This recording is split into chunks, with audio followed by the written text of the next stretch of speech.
하나님께서 오늘 우리에게 말씀해 주신 말씀의 제목은 도망치는 자리가 끝이 아닙니다. 도망치는 자리가 끝은 아닙니다. 라는 제목으로 함께 말씀을 나누겠습니다. 본문 말씀 출애굽기 2장 11절에서 22절 말씀입니다.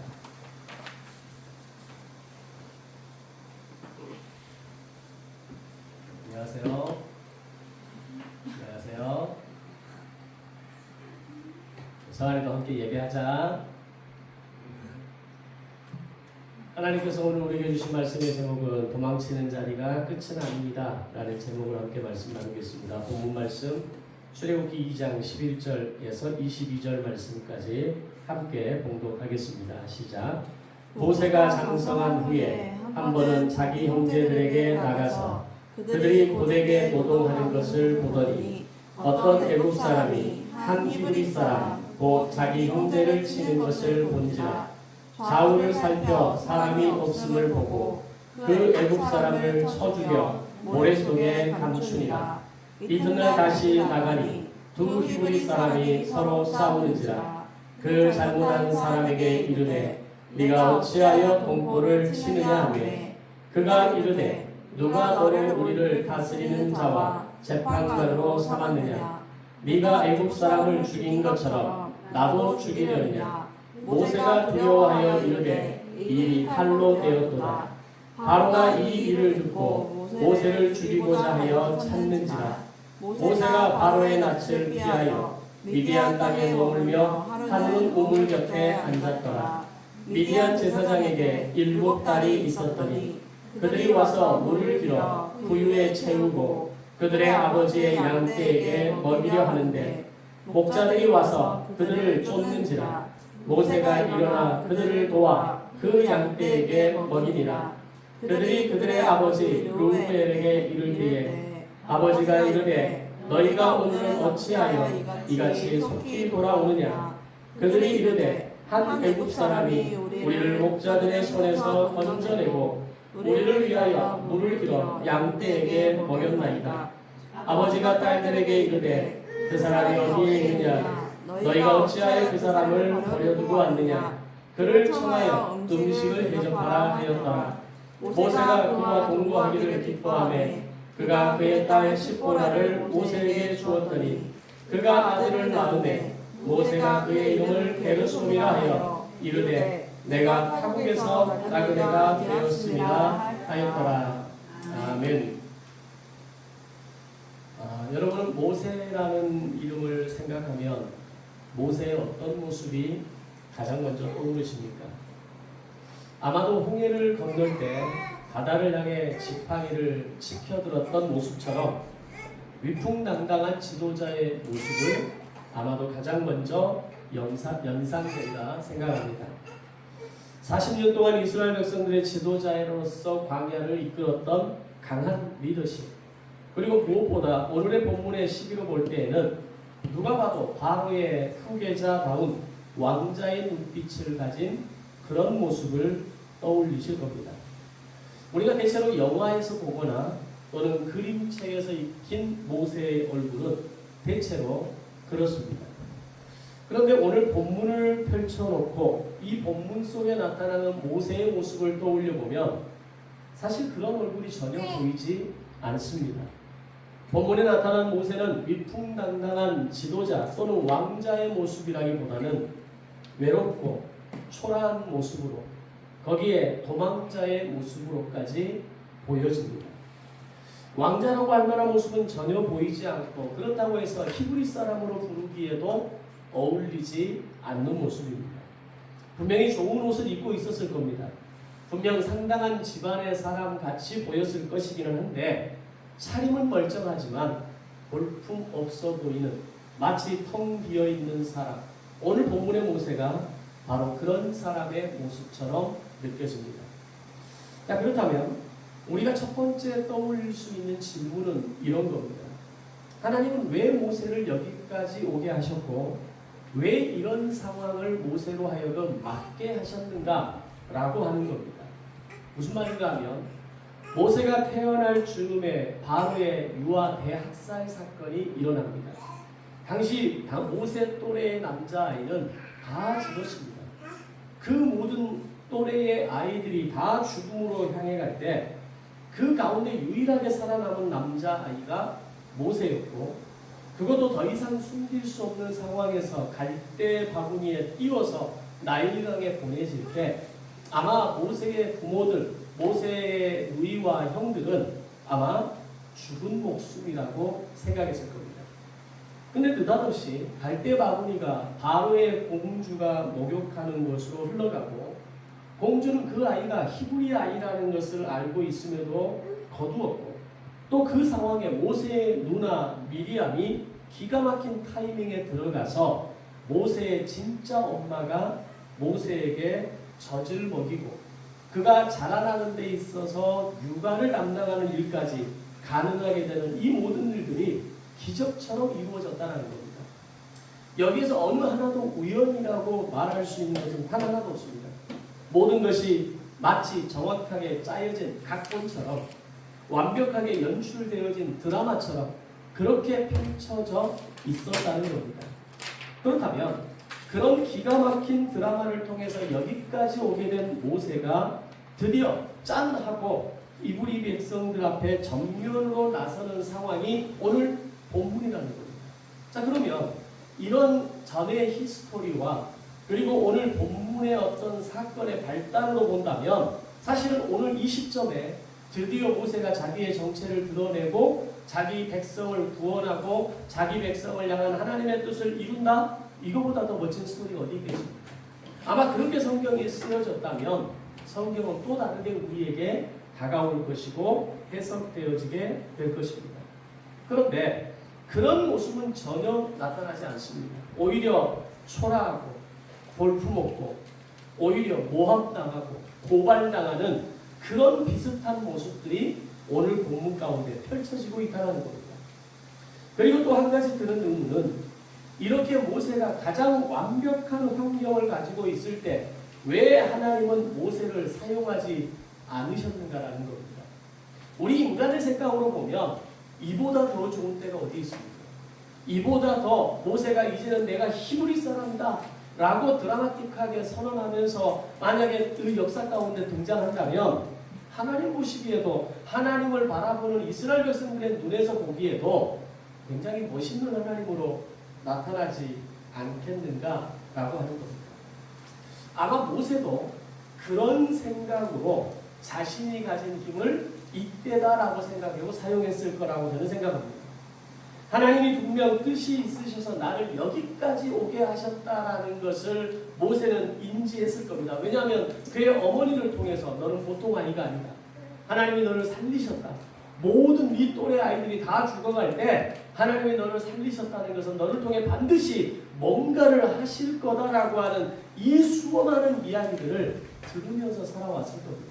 지난 40년의 시간 가운데 모세의 인생에 그 모든 이야기를 듣는 바로 그때 지금이 가장 완벽한 타이밍이라고 생각했을 수 있다는 겁니다. 그런데 결과는 전혀 기대의 방향으로 흘러가지 않았습니다. 오히려 히브리 동포가 자기를 고발하려고 하고 자기를 모함하는 분위기를 흘러가는 걸 보면서 아마 모세에게는 이런 생각이 들었을 겁니다. 이게 뭐지? 아니 내가 이제 와서 이 모든 영광 다 내려놓고 내가 바로의 왕자로서의 어떤 그 권력을 다 내려놓고 이제 히브리 민족으로서 내 백성을 위해서 살아보겠다고 짠 하고 나섰는데 백성이 나를 고발해? 히브리인이 나를 모함해? 이런 느낌이 들었을 때 모세가 드는 생각은 딱 하나였을 겁니다. 이게 뭐야? 이러려고 나를 여기까지 오게 하셨어? 이러려고 나를 오늘 여기에 세우셨어? 라는 생각을 하지 않겠는가라는 겁니다. 누가 그렇습니까? 우리가 그렇죠. 과거에 어떤 어려운 시간을 지나오면서 야 드디어 하나님께서 나에게 기회를 주시고 나에게 어떤 때를 허락하시고 나를 통해서 드디어 뭔가를 하시겠구나 라고 생각했던 어느 순간 이게 뭐지? 라고 하는 마음이 여러분에게는 없었습니까? 저는 있습니다. 이제는 뭔가 될 것 같고 이제는 뭔가 할 수 있을 것 같은 그 상황에 지금이 바로 그때입니까? 라고 하나님께 물었을 때가 몇 번 있었습니다. 근데 그때마다 그 뒤에 따라오는 저의 고백은, 저의 말은 이게 뭐지? 왜 나를 여기까지 오게 하셨지? 왜 이 시간을 나에게 배열하셨지? 이런 생각들이 수없이 있었습니다. 결정적으로 하나님이 모세를 쓰지 않으셨다는 겁니다. 오늘 우리는 이런 몇 가지 질문을 생각하면서 이 질문에 대한 답을 오늘 본문 속에서 한번 찾아가 보려고 합니다. 성경의 기록을 보면 모세의 궁중생활 40년에 대해서 성경은 한마디도 언급하지 않습니다. 바로의 공주가 그를 발견했다는 것과 그의 누이가 직접 나서서 아이를 키울 유모를 실험마로 소개한 것이 모세의 어린 시절의 마지막입니다. 사도행전 7장 22절 23절에 모세를 한 번 언급하는데 그것도 모세의 나이 40세가 되었을 때 자기 형제들을 돌볼 생각이 났더라 라고 하는 기록이 유일한 기록입니다. 나일강에서 건진받은 이후 그리고 40이 될 때까지 모세에 대한 모든 기록은 성경은 침묵하고 있다는 겁니다. 그런데 오늘 본문을 자세히 들여다보면 그 침묵의 40년이 어땠을까를 짐작하게 하는 단서들이 오늘 본문에 이곳저곳에서 발견됩니다. 예를 들어 본문에는 세 가지 사건이 기록됩니다. 첫 번째 사건은 11절과 12절의 사건입니다. 애굽 사람 하나가 히브리 사람을 치는 것을 보고 모세가 좌우를 살핀 후에 그 애굽 사람을 쳐 죽여 모래 속에 감추었다라는 겁니다. 이건 쉽게 말하면 살인이고 시체 유기입니다. 지금 현재 우리나라의 법에서도 현대법에서도 살인이 굉장히 무거운 형벌로 다스려지지만 사체를 훼손하거나 유기한 것에 대해서는 가중처벌법이라는 게 적용됩니다. 살인 정도가 아니라 그 이상의 강력한 처벌을 내리는 것이 오늘날의 기본법입니다. 아마 당시의 법은 가해자의 인권보다는 피해자 중심으로 법이 존재했던 시기이기 때문에 아마 시체, 사람을 죽였다? 그리고 그 시체를 유기했다? 이거는 지금으로서는 상상할 수 없는 그보다 더 무서운 벌이 내려질 수 있는 법이었다는 겁니다. 근데 모세가 사람을 죽였고 그 시체를 모래 밑에 숨겼다라고 이야기하는 겁니다.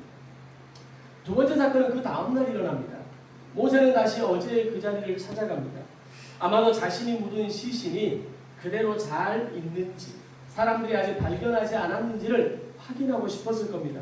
이것은 오늘날에도 프로파일러들이 이야기할 때 범죄자들은 반드시 본인이 범죄를 저지른 그 현장에 나타난다라는 말을 합니다. 어쩌면 모세도 그런 심리에 의해서 그 자리를 갔던 것 같습니다.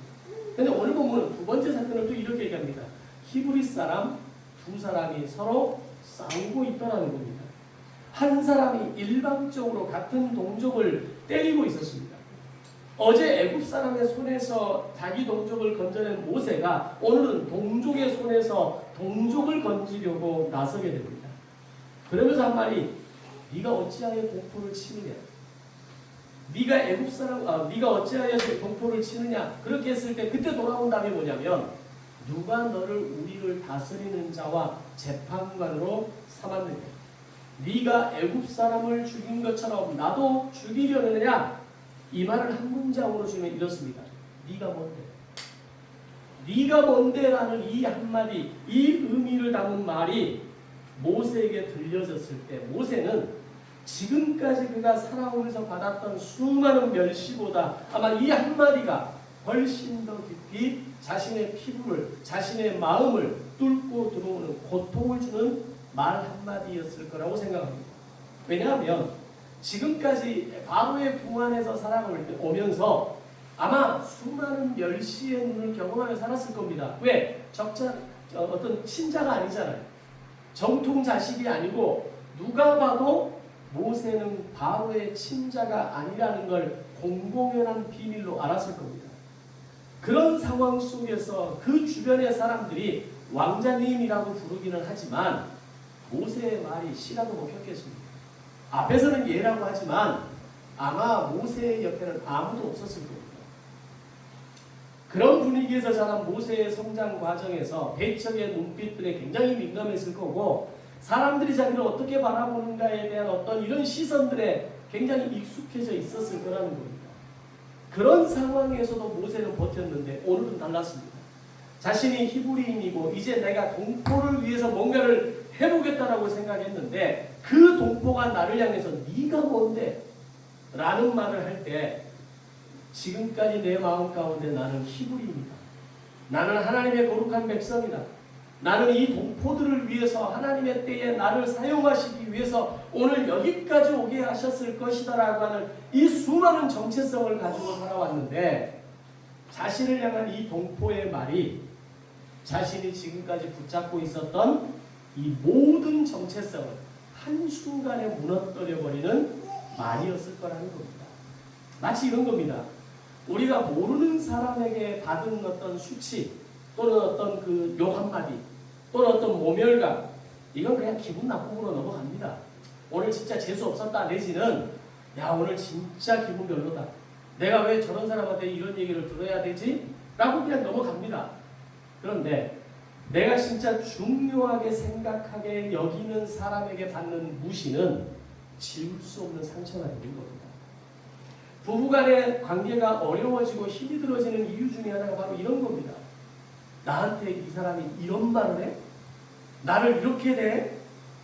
나한테 이렇게밖에 못한다는 거야? 라는 그 모멸감은 평생을 안고 간다는 겁니다. 바로 모세가 그랬다는 거죠. 더군다나 모세는 2번 연거푸어 거절의 경험을 경험합니다. 첫 번째는 자기가 구하려던 동족에게 거절당합니다. 다음 날에는 자기가 40년 동안 머물렀던 궁전에서 쫓겨나게 됩니다. 이제 세 번째 사건이 15절입니다. 바로가 이 일을 듣고 모세를 죽이고자 찾았습니다. 이 한 절이 궁중 40년의 실상을 드러냅니다. 생각해보세요. 왕자는 사람 하나 죽였다고 해서 도망가지 않습니다. 왕자가 사람을 죽이면 도망가는 것은 왕자가 아니라 그것을 본 사람들만 죽이면 그만입니다. 우리나라 신록에서도 우리나라 어떤 그 전체 왕가의 역사에서도 이런 일은 허다하게 있습니다. 왕에게 책임을 묻지 않습니다. 왕에게 그 책임을 묻고 왕을 내쫓지 않습니다. 지금의 이런 어떤 우리 정치 구조에서 있는 일이지 우리나라의 실록과 같은 그런 모든 역사 상기에서는 이런 일은 있을 수 없는 겁니다. 그렇다면 우리나라의 어떤 고려사와 조선 역사, 실록의 역사의 이 시간의 이 길이보다 훨씬 더 길었던 수천 년 전에 왕의 힘은 절대적 아닙니까? 그렇다고 해서 왕을 죽이지 않는 겁니다. 왕을 쫓아낼 수 없는 겁니다. 왕자를 밀어낼 수 없는 겁니다. 그런데 모세는 도망쳤습니다. 이것은 바로의 집에서 모세의 위치가 어떠했는가를 보여주는 매우 중요한 증거입니다. 한마디로 그는 무늬만 왕자였고 무늬만 공주의 아들이었던 겁니다. 그저 바로가 아끼는 남편을 잃고 상처가 맞나요? 남편을 잃은 그 자기의 딸이 집으로 돌아와서 있는 그 딸을 불쌍하게 여기던 차에 갓난아이 하나를 나일강에서 건져왔을 때 이 나일강은 그들에게 있어서 신입니다. 신이 내 딸에게 주신 아들이라는 생각으로 히브리인이라는 걸 알았지만 딸이 가진 상처를 싸매주기 위해서 잊을 수 있겠다 싶어서 내버려뒀던 겁니다. 어떻게 보면 심하게 말한다면 내 딸 공주의 그냥 장난감 같은 그 마음을 뭔가 좀 위로해 줄 것 같은 살아있는 애완견 느낌의 너무 비하했는지는 모르지만 아무튼 그런 분위기 속에서 모세는 40년을 무늬만 왕자처럼 살았을 가능성이 매우 높다는 겁니다. 왕자로서 누리는 것은 분명히 있었지만 그가 가진 권력은 아무런 보잘것이 없는 단지 명분만 흐려지면 사라질 수 있는 권력이었다는 겁니다. 그런 상황에서 모세가 할 수 있는 건 아무것도 없었습니다. 여기서 우리는 도망이라는 단어에 집중해야 됩니다. 모세는 도망했습니다. 자, 우리에게 도망이라는 단어는 어떻게 다가옵니까? 비겁함, 약함, 패배 이런 의미를 우리가 사용할 때 연결되는 게 도망이라는 단어입니다. 우리가 자녀들을 가르치거나 자녀들을 지도할 때 이렇게 말합니다. 절대로 어떤 상황에서도 도망하지 말고 한번 부딪혀봐라. 뒤로 물러서지 말고 너에게 주어진 환경을 한번 맞닥뜨려 봐라. 그럼 반드시 어떤 결과가 있을 거다. 그래서 우리는 이 도망이라는 단어를 자녀들에게 가르칠 때 또는 내가 이 도망이라는 단어를 나에게 적용할 때 매우 부정적이고 비겁한 단어로 사용하게 된다는 겁니다. 그런데 성경은 도망이라는 단어를 그렇게만 말하거나 해석하지 않는다는 겁니다. 사도 바울이 고린도후서 11장에서 자기가 자랑할 만한 것들을 다 늘어놓기 시작합니다. 자기의 어떤 사도권을 증명하기 위해서 내가 이런 자랑할 것이 있다라고 하면서 이야기를 하게 됩니다. 그 자랑할 것들이 쭉 이어지는 가운데 맨 끝에 뭐라고 이야기하냐면 다메섹에서 광주리에 담겨 성벽 창문으로 달아내려져 도망갔던 일을 자랑합니다. 생각해 보세요. 우리가 자랑한다라고 말할 때는 어떤 걸 자랑합니까? 내가 뭔가 결과물을 드러냈고 남들이 인정해 줄 만하고 누가 봐도 와라고 할 수 있는 걸 말하지 않습니까? 지금 사도 바울이 11장에서 이야기했던 앞에서 나열했던 이 모든 것들은 사람들이 와 할 만한 것들입니다. 근데 마지막에 다메섹에서 광주리를 타고 도망간 것도 나는 자랑거리다 라고 표현했다는 겁니다. 바울은 그 밤에 광주리를 타고 도망가는 것을 부끄러움의 목록이 아니라 은혜의 목록으로 새기고 있었다는 겁니다. 교회사에서도 비슷한 예가 있습니다. 1521년 보름스 국회 이후에 종교개혁의 선두에 있었던 마틴 루터가 심각한 신변의 위협을 당하게 됩니다. 그 가운데 작센이라고 하는 선제후의 도움으로 바르트브루크 성에 숨어있게 되는데 이름까지 마틴 루터에서 융크, 웨르크로 바꾸고 도망자의 신분으로 이 안에서 상당한 기간 숨어 지내게 됩니다. 쉽게 말하면 도망자의 삶을 살아가게 됩니다. 근데 그때 이 성 안에서 루터가 한 일이 성경을, 신약 성경을 독일어로 번역하게 됩니다. 독일 사람들이 그때까지는 자기 나라로 언어로 된 독일어로 된 언어로 된 성경이 없었습니다. 그런데 마틴 루터가 도망자의 신분으로 성 안에 숨어서 어느 누구도 자신을 알아볼 수 없는 그 위치 속에 있을 때 그가 한 일이 그 비겁함의 방에서 그 도망자의 시간 속에서 신약 성경을 독일어로 번역했다는 겁니다. 이건 오늘 우리의 인생에서 내가 경험하는 어떤 도망자의 시간, 그 외로움의 시간, 내 인생이 무너질 것 같은 그 시간이 단지 비겁함의 주제로, 단지 무능함의 주제로 다루어지는 시간이 아니라는 것을 우리에게 말씀하는 겁니다. 이게 오늘 우리에게 주시는, 이 말씀을 통해 주시는 중요한 깨달음이고 인사이트입니다.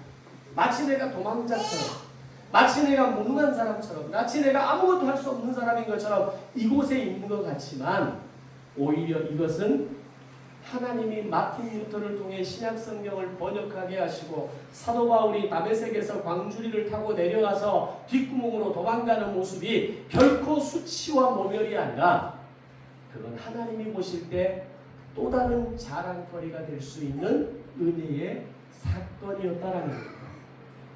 성경 속에는 다양한 도망자의 모습이 또 나타납니다. 우리가 잘 아는 다윗도 역시 도망자였습니다. 엘리야도 로뎀나무 아래로 기어 들어가서 숨을 정도로 도망한 사람이었습니다. 로뎀나무가 우리나라의 이 나무의 비슷한 개념으로 하면 쌀이나무입니다. 그냥 이렇게 줄기만 쫙쫙 올라오고 이파리도 굉장히 약한, 쉽게 말하면 그늘이 없습니다. 로뎀나무 그늘 아래 우리 카페 가면 크리스찬들이 교회 카페, 로뎀나무 카페, 로뎀 카페라는 말을 많이 씁니다. 사실은 로뎀나무는 그렇게 보잘것없습니다. 쌀이나무처럼 우리나라 쌀이나무는 빗자루라도 쓰지만 그 나라의 쌀이나무는 아무도 못합니다. 근데 거기 숨어 들어가서 차라리 여기서 나를 죽여주십시오 라고 말했던 게 엘리야입니다. 주님조차 탄생 이후에 물론 본인의 의지적인 결단은 아니었지만 헤롯의 칼을 피해서 애굽으로 도망하셨습니다. 자, 그렇다면 성경의 관점에서 볼 때 도망이라고 하는 이 단어는 새롭게 해석할 수 있는 여지가 분명히 있다는 겁니다. 하나님 안에서의 도망은 끝이 아니라 새로운 길의 시작일 수 있으며 광야는 버려진 땅이 아니라 사명을 준비하는 곳이다 라고 말할 수 있는 겁니다. 물론 모든 도망을 이렇게 해석할 수는 없습니다. 내가 분명한 잘못을 저질렀고 내가 어떤 중대한 어떤 실책을 했고 그로 인해서 도망을 가는 거라면 그건 본인이 책임져야 됩니다. 그러나 인생은 때로는 내가 의도하지 않았음에도 불구하고 나는 정말 최선을 다했음에도 불구하고 마치 도망자의 모습처럼 살아야 하는 마치 어느 곳에 은둔해서 있는 듯한 그런 모습으로 살아가야 할 때가 분명히 있다는 겁니다. 바로 그때가 끝이 아니라 새로운 시작이라는 것을 우리는 볼 수 있어야 된다는 겁니다. 자, 다시 모세로 돌아와서 본문을 더 보겠습니다. 미디안에 이른 모세를 보면 우물가에 앉아있던 그는 목자들이 제사장의 딸들을 쫓아내는 것을 보자마자 다시 일어섭니다.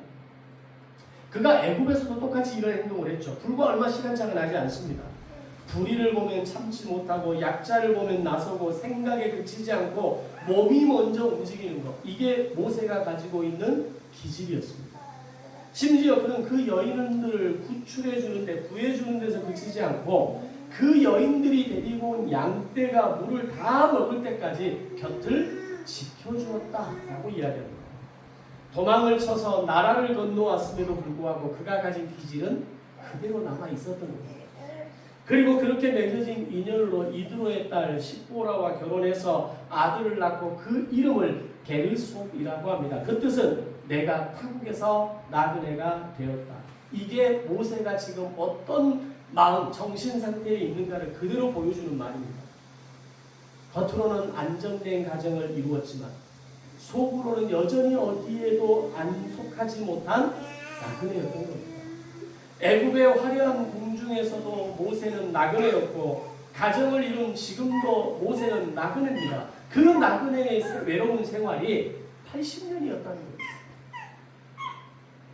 이제 이 세 사건을 통해 모세라는 사람을 좀 더 깊이 있게 들여다보면 첫 번째, 그는 그 불의를 보면 참지 못하는, 그냥 지나치지 못하는 정의로운 사람입니다.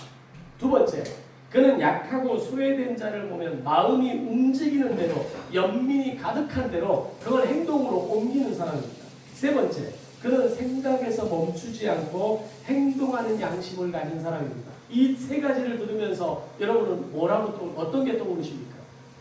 이게 진정한 지도자의 자질 아닙니까? 지도자라면 적어도 이런 생각을 가지고 있어야 되고 자신이 했던 어떤 행동에 대한 책임을 질 줄 알아야죠. 그것이 진정한 지도자의 모습 아닙니까?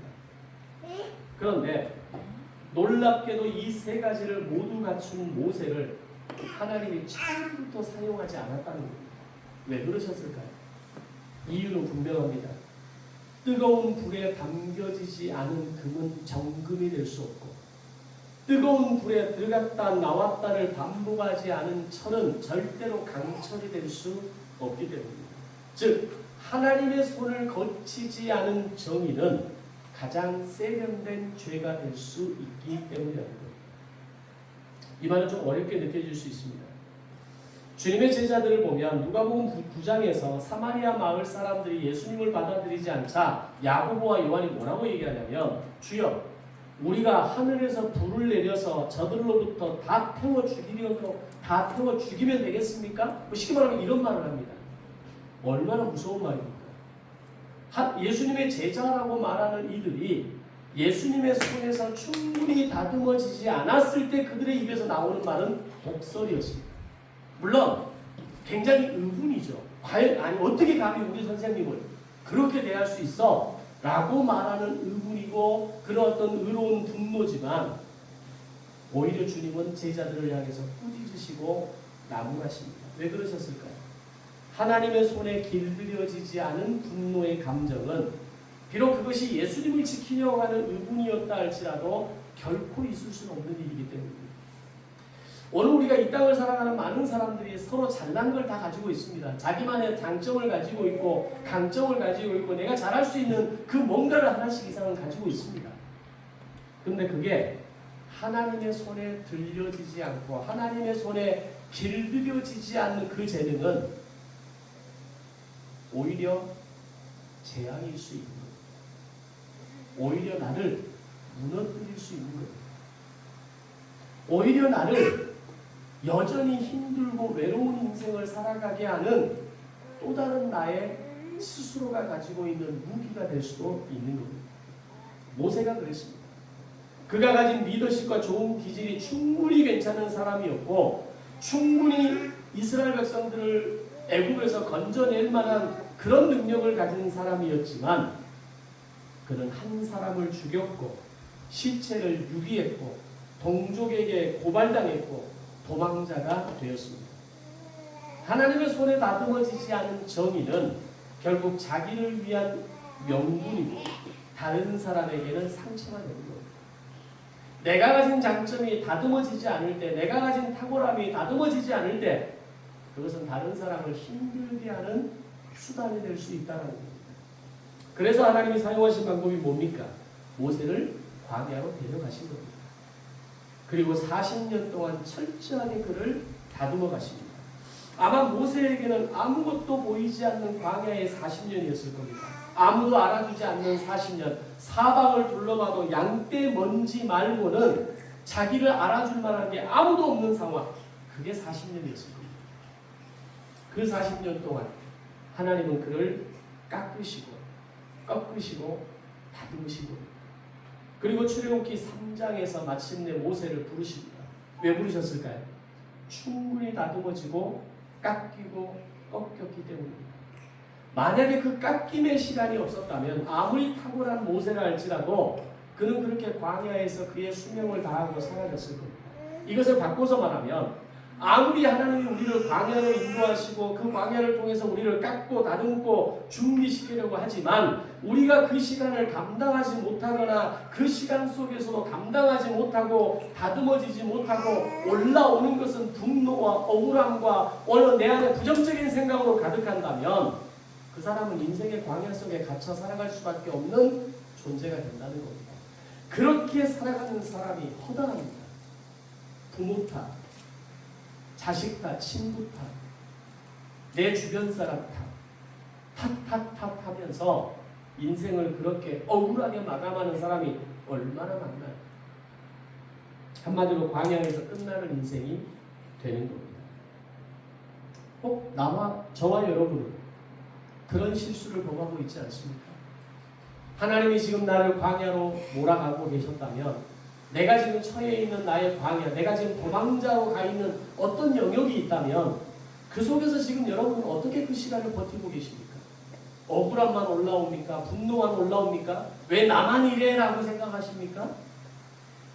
하나님이 나를 깎고 꺾고 다듬어 가시는 시간이라고 하는 이 한 줄의 고백을 우리가 할 수 있다면 우리의 광야는 다르게 정리될 겁니다. 마침내 모세를 부르시면서 말씀하십니다. 모세야 모세야 네가 선 곳은 거룩한 땅이니 네 발에서 신을 벗어라. 그렇게 자신만만하던 모세가 뭐라고 얘기합니까? 저는 입술이 둔하고 저는 아무것도 할 수 없습니다. 이제 내가 때가 됐다라고 말했던 40년 전의 모세는 온데간데 없이 사라지고 저는 입술이 둔한 자입니다. 저는 이제 아무것도 할 수 없는 존재입니다. 왜? 하나님이 깎고 꺾고 다듬으셨기 때문에 이제는 더 이상 내 힘이 아니라 하나님이 나를 붙드셔야만 내가 할 수 있다라고 하는 고백이라는 겁니다. 마치 우리가 하는 것처럼 에이 하나님 내가 그렇게 할 때는 나에게 기회도 주지 않는데 이제서야 저를 불러요? 저 못해요. 이런 뜻의 입술이 둔하다는 말이 아닙니다. 완전히 하나님의 손에 붙들린 자가 되어져서 이제 하나님이 나를 붙들어서 쓰신다면 나는 이제 가능합니다 라고 하는 역설적인 표현이 입술이 둔한 자입니다라는 고백입니다.